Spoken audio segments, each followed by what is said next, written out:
First, श्रृंगार रस। देखो स्टूडेंट, श्रृंगार रस, अगर रस को समझना है तो इसका एक सबसे महत्वपूर्ण चीज समझना पड़ेगा स्टूडेंट। यहां देख लो, सबसे महत्वपूर्ण चीज अस्थाई भाव।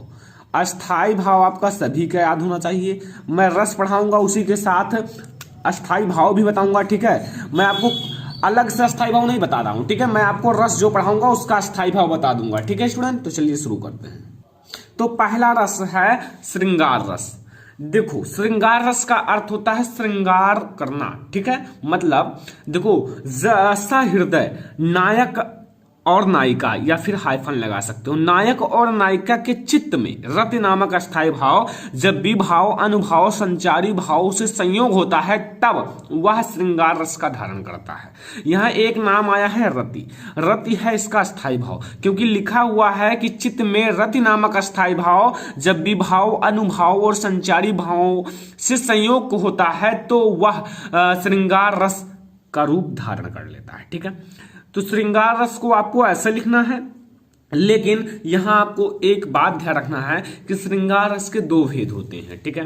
श्रृंगार रस के दो भेद होते हैं, इसके दो भेद होते हैं, और ये दो भेद भी आपको लिखना पड़ेगा। अगर श्रृंगार रस पूछा जाए तो इन दोनों को भी लिखना ही लिखना है। नंबर एक, देखो इसमें जो इनके भेद हैं वो नंबर एक है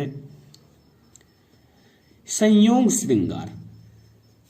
बहुत अच्छा सा टॉपिक है ये रस का, ठीक है। Sorry very very sorry. संयोग श्रृंगार, ये नंबर फर्स्ट इसका भेद है, ठीक है। नंबर सेकंड है वियोग श्रृंगार। अभी आपको संयोग और वियोग ऐसा समझ में आ जाएगा कि आप लोग कहोगे यस वेरी नाइस, ठीक है। तो इनके दो भेद हैं, नंबर फर्स्ट संयोग श्रृंगार, नंबर सेकंड वियोग श्रृंगार। अब हम लोग एक एक को समझने वाले हैं। नंबर एक, संयोग श्रृंगार। देखो स्टूडेंट, जो संयोग श्रृंगार अर्थ होता है संयोग करना, मिलन करना, ठीक है। जैसे यहाँ मेन जो है ना, इसे जो श्रृंगार रस है ना, इसे रसों का राजा कहा जाता है, ठीक है। ये बहुत ही अच्छा रस है, ठीक है, बहुत ही आनंदित रस है। देखो नंबर फर्स्ट संयोग श्रृंगार।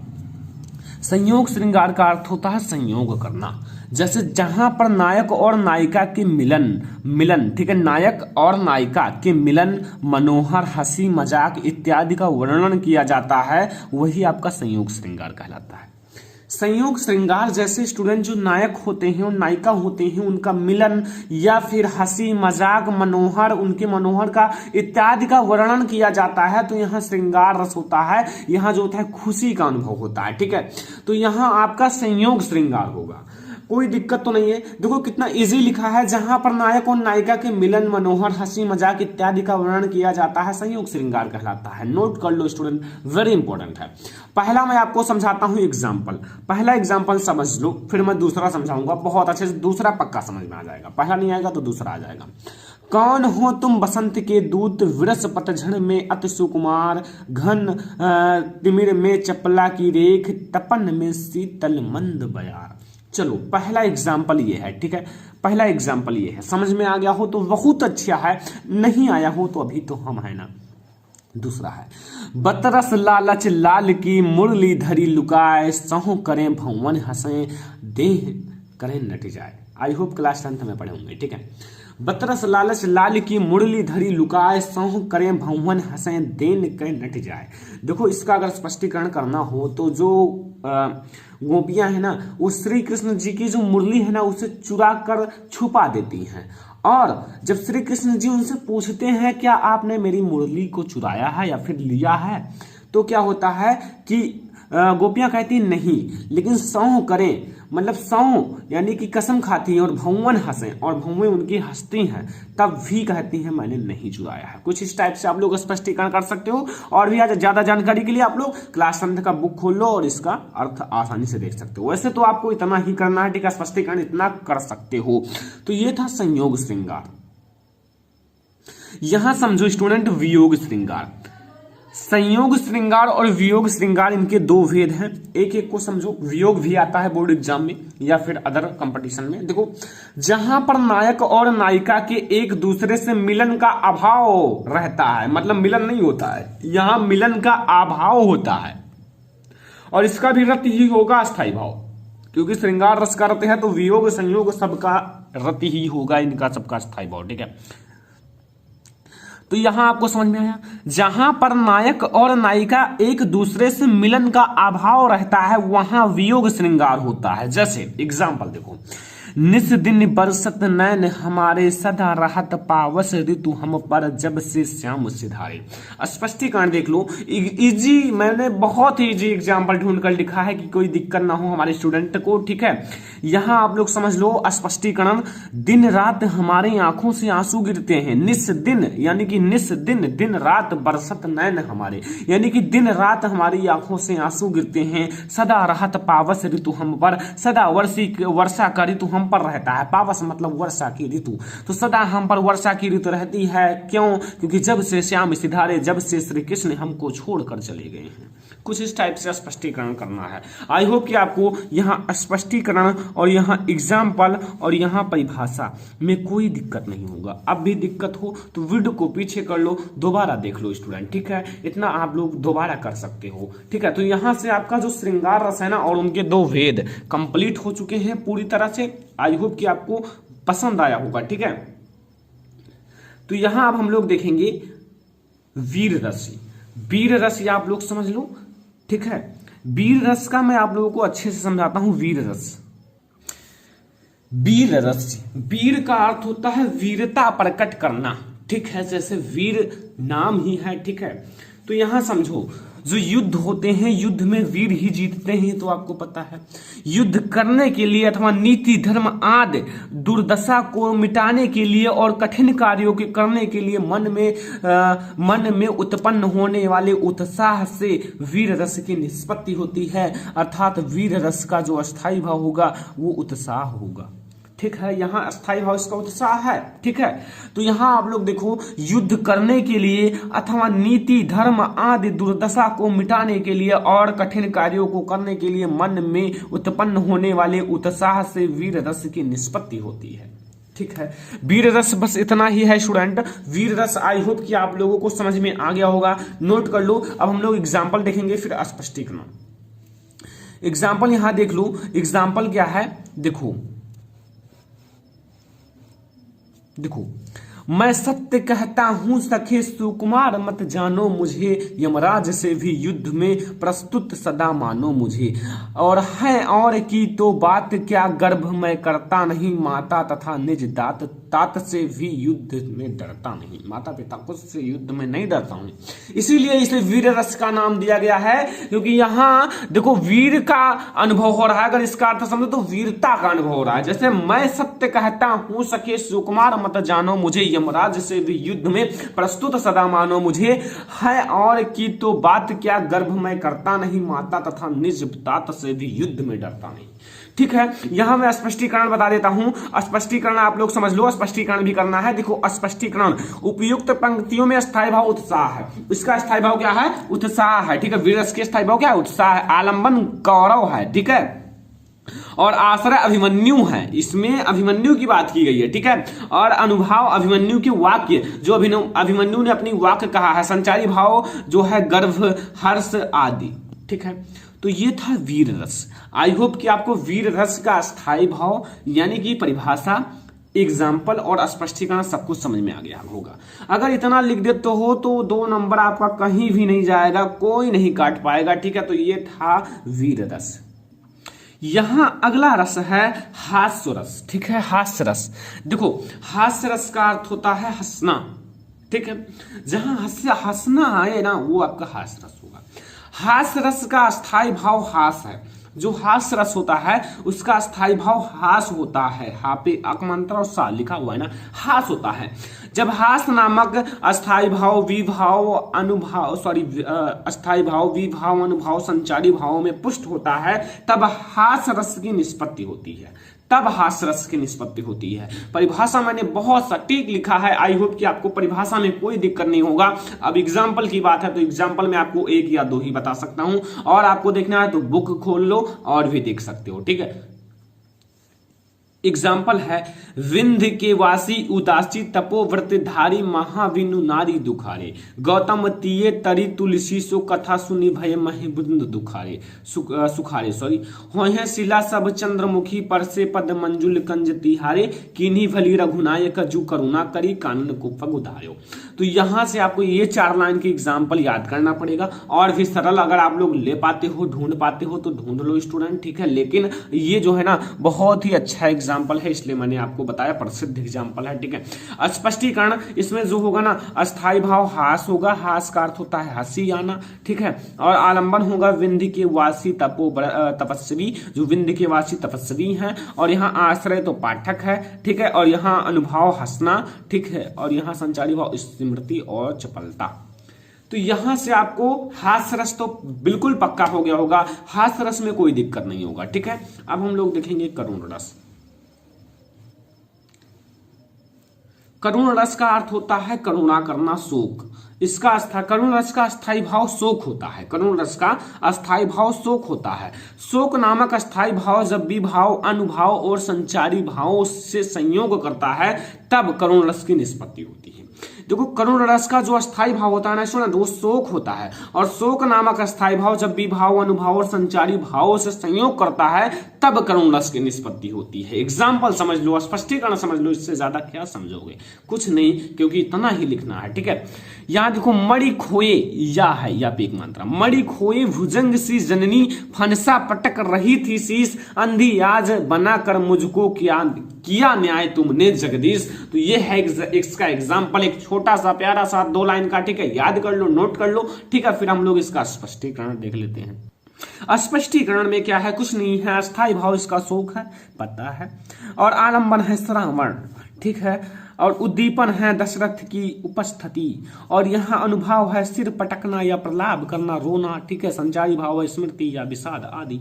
तो अब हमारा लास्ट आता है शांत रस। अगर क्लास 12th में हो तो इससे ज्यादा कुछ नहीं याद करना है, क्लास 11th में हो तो इससे ज्यादा कुछ नहीं याद करना है, क्लास 10th में हो तो करुण रस और हास्य रस ही पढ़ो केवल, ठीक है। तो यहाँ शांत रस देख लो, ठीक है। शांत रस बहुत अच्छे से लिखा है। देखो जब व्यक्ति सांसारिक मोह कहते नहीं कि तुम्हें सांसारिक मोह हो चुका है, तो सांसारिक मोह माया को त्याग कर आध्यात्मिक चेतना प्राप्त करना चाहता है और इस संसार को क्षण भंगुर मान लेता है, तो वहां शांत रस होता है। तो वहां जो होगा स्टूडेंट शांत रस होगा। एग्जाम्पल के लिए मन मस्त हुआ फिर क्यों डोले, हीरा पायो गांठ गठियायो बार बार वाको क्यों खोले, ठीक है। तो ये है इसका एक प्रसिद्ध एग्जाम्पल। आई होप कि आपको एग्जाम्पल भी याद हो गया होगा, 2 लाइन का एग्जाम्पल है, ठीक है। अगर आपको स्पष्टीकरण कहा जाए तो यहां देखो मैंने कुछ लिखा है स्पष्टीकरण, ठीक है। देखो उपयुक्त पंक्ति में अस्थाई भाव निर्वेद है, इसका जो होगा स्टूडेंट अस्थाई भाव यहां देख लो निर्वेद है, ठीक है। देख लो निर्वेद ईश्वर विषय है तथा कवि आश्रय है। इसमें जो है ना ईश्वर विषय और कवि आश्रय है। ईश्वर भक्ति व सुलभ वातावरण उद्दीपन है तथा ईश्वर की भक्ति में लीन होना धन्यवाद करना अनुभव है। प्रसन्नता और विस्मय आदि संचारी भाव है। तो अगर क्लास 12th या 11th में हो तो इतना आपके लिए बहुत है। किसी भी और कंपटीशन की तैयारी कर रहे हो तो बहुत है, ठीक है। इतना आपको याद करना है पूरा, ठीक है। शांत रस, हास्य रस, करुण रस, ठीक है। तो ये सब आई होप कि आपको समझ में आ गया होगा। समझ में आ गया वीडियो को लाइक कर दो। तो पहला हमारा आता है छंद में चौपाई, ठीक है। चौपाई आप लोग ध्यान से समझिएगा, बहुत ही इजी है। चौपाई एक सममात्रिक छंद है, एक अर्ध सममात्रिक होता है, एक सममात्रिक होता है, ठीक है। तो आपका जो चौपाई है एक विषम मात्रिक छंद होता है, ठीक है। 3 छंद होते हैं, तो चौपाई एक सममात्रिक छंद है। ये सममात्रिक छंद है, इसमें 4 चरण होते हैं। इसके प्रत्येक चरण में कितने 16 मात्राएं होती हैं। इनके जो प्रत्येक चरण है 4 चरण है, और चारों चरण में पहले चरण में 16 होगा, दूसरे चरण में 16, तीसरे चरण में 16 मात्राएं और चौथे चरण में 16 मात्राएं, ठीक है।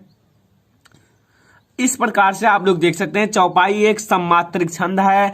इसमें 4 चरण होते हैं, 1 2 3 4, ठीक है, 4 चरण है। इसके प्रत्येक चरण में 16-16 मात्राएं होती हैं, ठीक है, इतना याद हो गया। अब हम लोग मात्रा भी देखेंगे और आप लोगों को गिनना भी सिखाऊंगा और आप लोग इस उदाहरण को भी याद कर लेना, परिभाषा को भी याद कर लेना। उदाहरण देखिए, निरखी सिद्ध साधक अनुरागे सहज स्नेहु सराहन लागे होत न भूतन भाव भरत को अचर सचर चर अचल करत को, ठीक है। तो ये है एक एग्जाम्पल चौपाई का, ठीक है, जो 4 चरण वाला है, ठीक है। अब आप लोग समझिए, जहां आपका जो छोटी ई का मात्रा है वहां 1 होंगे, जहां आप लोग छोटा आ का मात्रा है वहां 1 होंगे। देखिए निरखी, तो यहाँ 1 मात्रा है क्योंकि छोटी ई की मात्रा है, यहाँ आपका केवल रा है, ठीक है, यहाँ आपका छोटी ई की मात्रा यानी कि 1 मात्रा, यहाँ आप लोग छोटी ई की 1, यहाँ 2, ठीक है। तो इससे आप लोग समझिए मात्रा ऐसे लिखेंगे, ठीक है। इसी एग्जाम्पल को आप लोग समझ लीजिए, मात्रा को 2 बार गिन लीजिए, यही बोर्ड एग्जाम में लिख देना, ठीक है। देखिए मात्रा को गिनते हैं 1 2 3 4 4 5 6 7 8 9 10 11 12 13 14 15 16, ठीक है।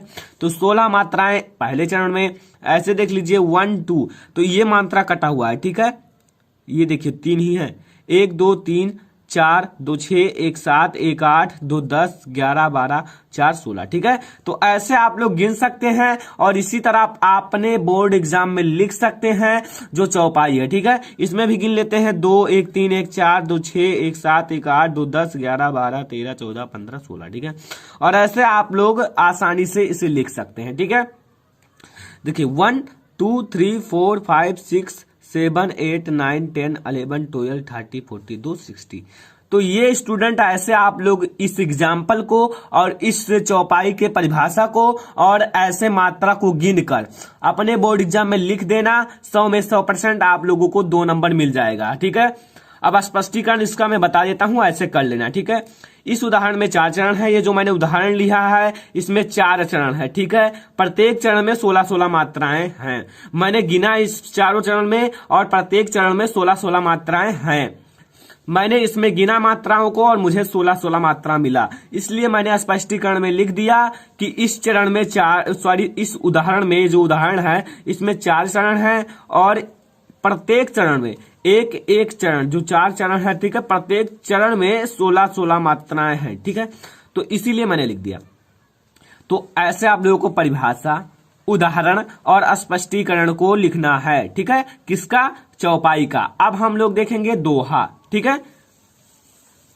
दोहा आप लोग देखिए बहुत ही अच्छे से, अगर पूरा समझना है तो वीडियो को लास्ट तक देखना पड़ेगा, ठीक है। यह अर्ध सम्मात्रिक छंद है।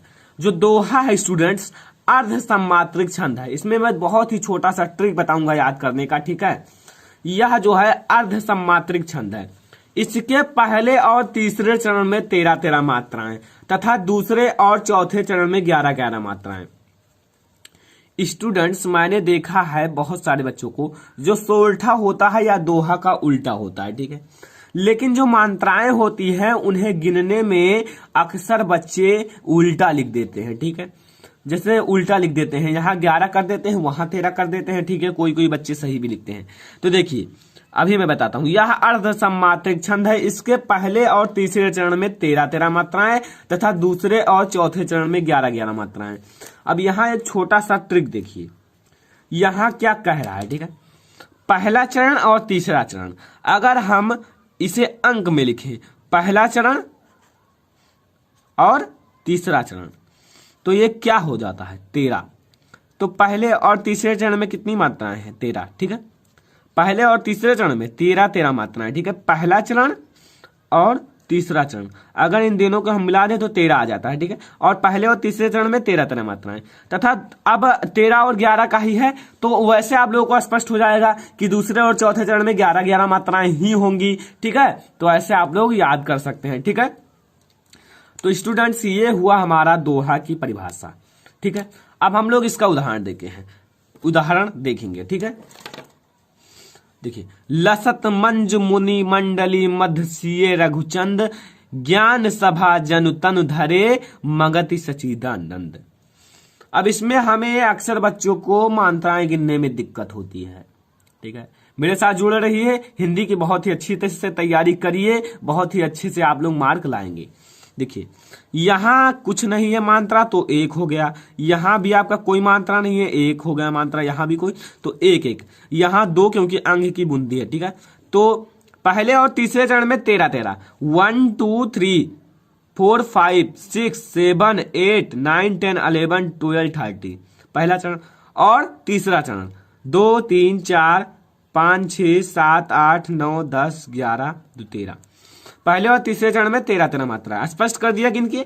और दूसरे और चौथे चरण में 11 11, दूसरा चरण 1, चलिए देखते हैं, 1 2 3 2 5 1 6 1 7 1 8 2 10 1 11। ठीक है, चौथा चरण गिन लेते हैं, 1 2 3 4 5 6 7 8 9 10 11। ठीक है, तो इस प्रकार से ये आपका हो गया, स्पष्ट हो गया, स्पष्ट हो गया। ठीक है, कि पहले और तीसरे चरण में 13 13 मात्राएं, दूसरे और चौथे चरण में 11 11 मात्राएं। क्या हुआ? स्पष्ट हो गया।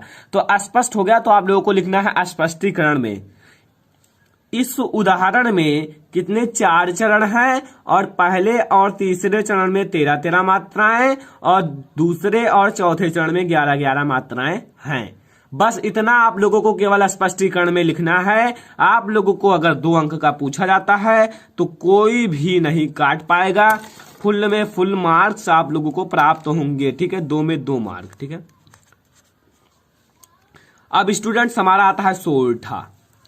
सोरठा आप लोग देख लीजिए, सोरठा यह दोहा का उल्टा होता है, यह दोहा का उल्टा होता है, यह अर्ध सम्मात्रिक छंद है, यह भी अर्ध सम्मात्रिक छंद है, दोहा भी अर्ध सम्मात्रिक छंद है। पहले और तीसरे चरण में 11 11 मात्राएं।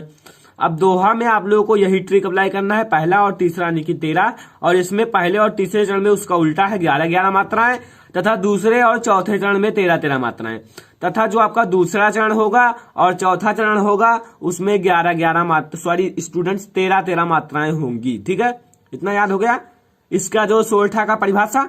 अब हम लोग एग्जाम्पल देखते हैं। नील सरोवर श्याम, नील सरोवर श्याम, तरुण अरुज बारुज नयन, करहु सो मम उर्धाम, सदा क्षीर सागर शयन। ठीक है, पहले और तीसरे चरण में 11, 2 1 3 1 4 2 6 1 7 1 8 2 10 1 11। तीसरा चरण 2, ये 1 1 2 2 4 2 6 2 8 2 10 1 11। ठीक है, और स्टूडेंट दूसरा और चौथे 1 2 3 4 5 6 7 8 9 10 11 12 13, 1 2 3 2 5 1 6 2 8 1 9 1 10 3 13। ठीक है, तो पहले और तीसरे चरण में 11 11 मात्राएं और दूसरे और चौथे चरण में 13 13 मात्राएं। तो इस प्रकार से स्टूडेंट्स आप लोग सोरठा की परिभाषा और उदाहरण को लिख सकते हैं। अब अगर स्पष्टीकरण लिखना है तो स्पष्ट हो गया, मैंने गिन के आप लोगों को दिखा दिया। ठीक है, तो स्पष्टीकरण में कुछ नहीं करना है स्टूडेंट्स, केवल आप लोगों को लिख देना है इस उदाहरण में 4 चरण हैं प्रत्येक, और स्टूडेंट्स फिर आप लोगों को लिखना है पहले और तीसरे चरण में 11 11 मात्राएं, दूसरे और चौथे चरण में 13 13 मात्राएं हैं। ठीक है, ये आप लोगों को लिखना है स्पष्टीकरण में। तो आई होप स्टूडेंट्स आप लोगों को जो छंद है वो पूरा समझ में आ गया होगा। अगर आपके बोर्ड एग्जाम में किसी एक इन तीनों में से पूछा जाए तो आप लिख देंगे कौन कौन सा, चौपाई, दोहा, सोरठा। ठीक है, तो स्टूडेंट अगर आप लोगों को ये वीडियो पसंद आया हो तो वीडियो को लाइक करना, ज्यादा से ज्यादा शेयर करना, अगर चैनल पर नए आए हो तो सब्सक्राइब करके बेल आइकन को प्रेस कर देना। ठीक है, देखिए अलंकार, अलंकार की पहले हम लोग परिभाषा समझेंगे। अलंकार का अर्थ तो आप लोग जानते ही होंगे, आभूषण। ठीक है, आभूषण जैसे सजावट। ठीक है, पहले आप लोग अलंकार की परिभाषा समझ लीजिए। काव्य की शोभा बढ़ाने वाले शब्दों को अलंकार कहते हैं। काव्य की शोभा बढ़ाने वाले शब्दों को अलंकार कहते हैं। काव्य यानी कि कविता या पंक्ति, यानी कि कविता है या पंक्ति है, उसकी जो शोभा बढ़ाती है उसे हम लोग अलंकार कहते हैं। तो आई होप कि आप लोगों को समझ में आ गया होगा। ठीक है, अलंकार जो होता है दोस्तों 2 प्रकार का होता है। ठीक है, अलंकार 2 प्रकार का होता है, शब्दालंकार, अर्थालंकार। ठीक है, शब्दालंकार, अर्थालंकार। अब हम वो सारे अलंकार को देखेंगे जो महत्वपूर्ण है क्लास 10th एंड क्लास 12 के लिए। ठीक है, आप लोग वीडियो लास्ट तक देखना। अगर आप लोग क्लास 10th में हैं तो ये वीडियो आप लोगों के लिए बहुत ही ज्यादा महत्वपूर्ण है। अगर आप क्लास 12 में हैं तो ये वीडियो आप लोगों के लिए और भी ज्यादा महत्वपूर्ण है। ठीक है, मैं ये भी बताऊंगा कौन कौन सा अलंकार आप लोगों को क्लास 12 एंड क्लास 10th में याद करना है। ठीक है, इतने आपके 6 अलंकार को याद करना है। ठीक है, अगर आप लोग इंटर में यानी कि क्लास 12 में हैं तो इतने अलंकार को याद करने पड़ेगा। अनुप्रास अलंकार, यमक अलंकार, श्लेष अलंकार, रूपक अलंकार, उपमा अलंकार, उत्प्रेक्षा अलंकार, इन 6 अलंकार को आप लोगों को याद करना है अगर आप क्लास 12 में हैं तो। और अगर आप लोग क्लास 10th में हैं तो आप लोगों को केवल 3 अलंकार याद करने हैं। कौन कौन से? रूपक अलंकार, उपमा अलंकार, उत्प्रेक्षा अलंकार। ठीक है, तो आप लोगों को वीडियो लास्ट तक देखना है, सब कुछ समझना है ध्यान से। ठीक है, पहले हम लोग अनुप्रास अलंकार समझते हैं। अनुप्रास अलंकार, अनुप्रास अलंकार क्या होता है? देखिए, जहां पर एक ही वर्ण की आवृत्ति कई बार हो वहां अनुप्रास अलंकार होता है। जहां पर एक ही वर्ण का अर्थ है यानी कि छोटा आ या बड़ा आ या चा या छा, ठीक है, ये अगर एक से अधिक बार हो वहां पर अनुप्रास अलंकार होता है। बहुत छोटा सा लिखा है, देखिए, जहां पर एक ही वर्ण की आवृत्ति बार बार हो वहां अनुप्रास अलंकार होता है। एग्जाम्पल मैंने बहुत ही इजी लिया है, आप लोगों को याद भी होगा। चारु चांद की चंचल किरणें खेल रही हैं जलथन में। चारु चांद की चंचल किरणें खेल रही हैं जलथन में। स्पष्टीकरण आप लोग देख लीजिए, मैं आप लोगों को अभी लिखकर समझाऊंगा, ये आप लोग समझ लीजिए। पहले मैंने आप लोगों के लिए समझाने के लिए लिख दिया है। इस उदाहरण में जो चा, यहां देखिए चा वर्ण की आवृत्ति कई बार हुआ है, इसलिए यह अनुप्रास अलंकार है। यहां देखिए चा, चारु, चा चांद, चा चंचल। ठीक है, तो यहां चा वर्ण की आवृत्ति कई बार हुई है, इसलिए यहां जो आपका है अनुप्रास अलंकार होगा। ठीक है, अब हम लोग यमक अलंकार भी देखेंगे। ठीक है, यमक अलंकार देखिए, यमक अलंकार क्या होता है? जहां पर एक ही शब्द की आवृत्ति एक से अधिक बार हो वहां यमक अलंकार कहलाता है, या वो यमक अलंकार कहलाता है। ठीक है, एक बात ध्यान रखना कि अनुप्रास अलंकार में वर्ण है और इसमें शब्द है, इतना आप लोग ध्यान रखना है। कंफ्यूज हो जाते हैं जो बच्चे होते हैं, इसमें क्या है? शब्द है और इसमें क्या है? वर्ण है। ठीक है, तो यमक अलंकार में क्या है? शब्द है, यहां शब्द आएगा। जैसे अभी मैं आप लोगों को एग्जाम्पल में समझाऊंगा। काली घटा का घमंड घटा नभ मंडल तारक वृंद थिले। ठीक है, तो ये जो है आपका यमक अलंकार का उदाहरण है। ठीक है, तो आप लोग याद कर लेना, यमक अलंकार का ये उदाहरण है। अब हम लोग इसका स्पष्टीकरण देखेंगे। ठीक है, यहां दोस्तों है वृंद खिले। ठीक है, खिले। ठीक है, अब हम लोग देखेंगे इसका स्पष्टीकरण, बहुत ही इजी है, आप लोग ध्यान से देखिएगा। इस उदाहरण में घटा शब्द 2 बार आया है और अर्थ भिन्न भिन्न है। ये जो मैंने उदाहरण बताया है, इस उदाहरण में घटा शब्द 2 बार आया है। काली घटा का घमंड घटा। ठीक है, काली घटा का घमंड घटा, तो इसमें 2 बार आया है और इसका अर्थ जो है भिन्न भिन्न है। अब मैं आप लोगों को अर्थ बताता हूं इसका दोनों का क्या है। ठीक है, एक घटा का अर्थ है, 2 घटा आए हैं तो दोनों मैं लिख देता हूं और दोनों का अर्थ बता देता हूं। ठीक है, एक घटा का अर्थ है बादल और एक घटा का तो आप लोग जानते ही होंगे, कम होना यानी कि कम होना, घटना। ठीक है, तो स्पष्टीकरण में ऐसे आप लोगों को लिखना पड़ता है। ठीक है, कोई दिक्कत नहीं होगा, बहुत ही इजी है। अब हम लोग देखते हैं श्लेष अलंकार।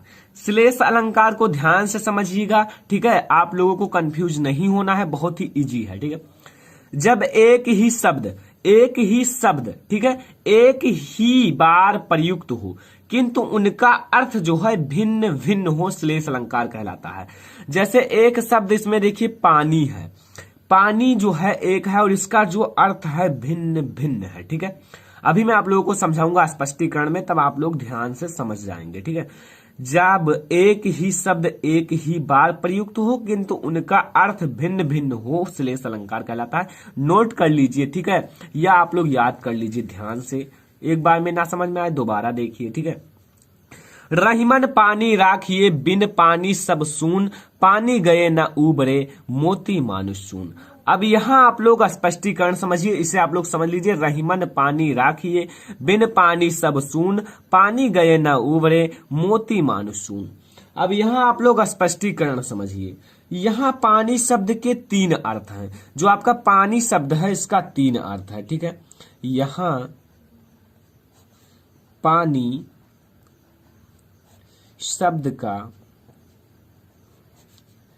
कितना अर्थ है? 3 अर्थ है, ठीक है। 3 अर्थ है। जो आपका पानी है इसका 3 अर्थ है। जैसे आप लोग इसका अर्थ समझ लीजिए, मोती, मोती एंड मनुष्य, मोती एवं मनुष्य, मोती मनुष्य एवं चून। अब देखिए मोती, मनुष्य एवं चून, इसका 3 अर्थ।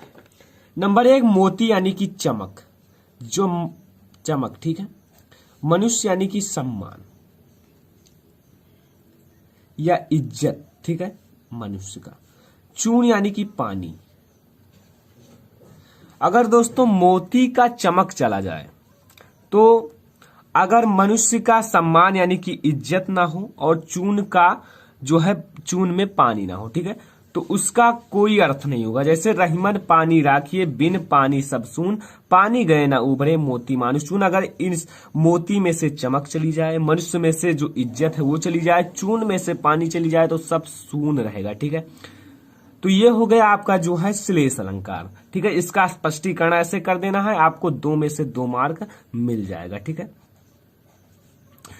तो अब हम लोग देखते हैं चौथा अलंकार यानी कि 4 नंबर का अलंकार, रूपक अलंकार। ये जो है 4, 5, 6 ये क्लास 10th के लिए बहुत ही ज्यादा महत्वपूर्ण है और क्लास 12 के लिए पूरा 6 जो है सब अलग इंपॉर्टेंट है, ठीक है। रूपक अलंकार देखिए, उपमेय में उपमान का जहां भेद रहित आरोप हो वहां रूपक अलंकार होता है। जहां उपमेय और यानी कि उपमेय में उपमान का, जैसे उपमेय में उपमान का जहां भेद रहित आरोप हो, भेद रहित आरोप हो वहां रूपक अलंकार होता है। जैसे आप लोग समझिए चरण कमल बंदव हरिराई, चरण कमल बंदव हरिराई, चरण कमल बंदव हरिराई। अब यहां आप लोग समझिए स्पष्टीकरण में आप लोग उपमेय और उपमान लिख दीजिए, ठीक है, जो उपमेय और उपमान है। या आप लोग स्पष्टीकरण में लिख सकते हैं चरण कमल बंदव हरिराई, ठीक है। ये आपका जो है एग्जाम्पल है। तो आप लोग स्पष्टीकरण में लिख सकते हैं श्री कृष्ण जी के जो चरण है कमल के समान है, ठीक है। और यहां जो आपका है चरण और कमल,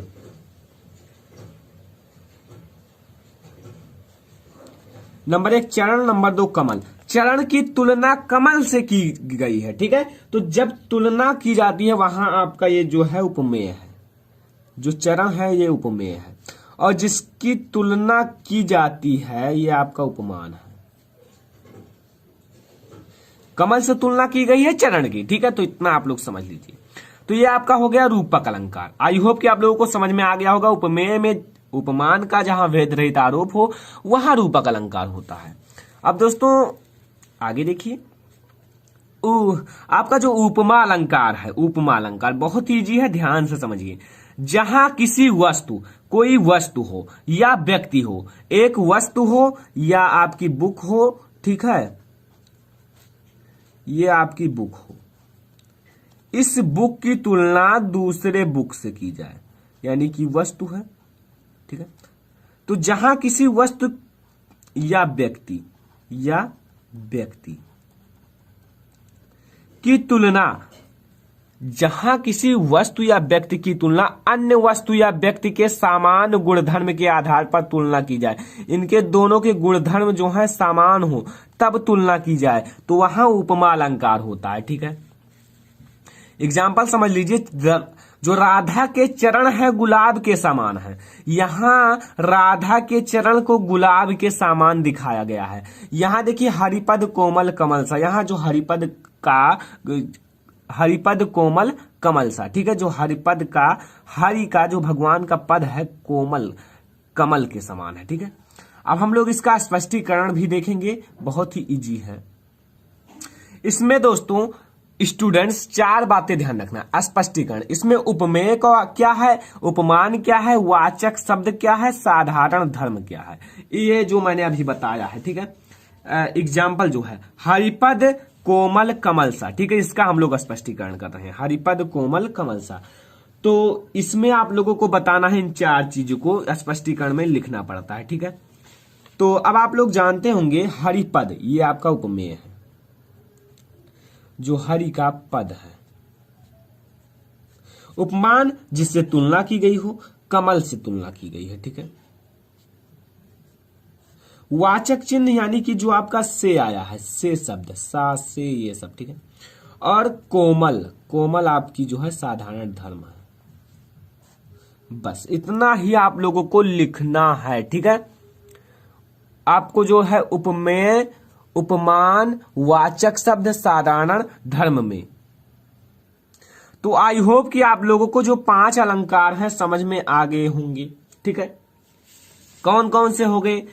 आपका अनुप्रास अलंकार मैंने अभी बताया, यमक अलंकार भी बता दिया, श्लेष अलंकार भी बता दिया, रूपक अलंकार भी बताया, उपमा अलंकार भी बताया। लास्ट है उत्प्रेक्षा अलंकार, बहुत इजी है, ट्रिक भी बताऊंगा इसका पहचानने का, ठीक है।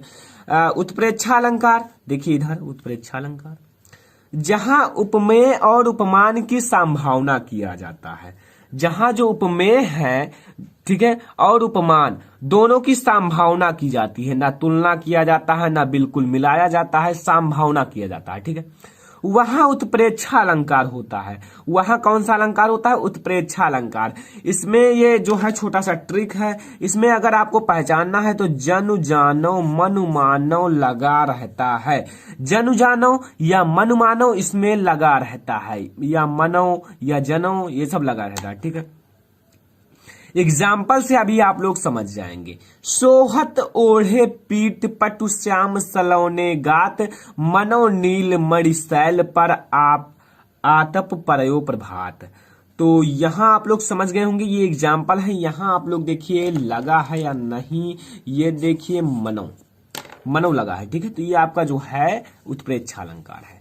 इसका स्पष्टीकरण मैंने बहुत ही अच्छे से लिखा है, थोड़ा लॉन्ग है लेकिन कोई दिक्कत नहीं होगा, ठीक है। क्लास 10th में पढ़े भी होंगे। यहां श्री कृष्ण के श्याम गात, जो श्याम गात, ठीक है, में नील मणिशैल की तथा पीठ पटु में सुबह की आतप धूप की संभावना की जाती है। इसमें केवल संभावना किया जाता है, मैंने यहां बता दिया है संभावना। तो इसमें यही आएगा कि संभावना दोनों की जाती है, ठीक है, धूप की और नीलमणि पर्वत तथा पीठ पटु में सुबह की धूप की संभावना की जाती है।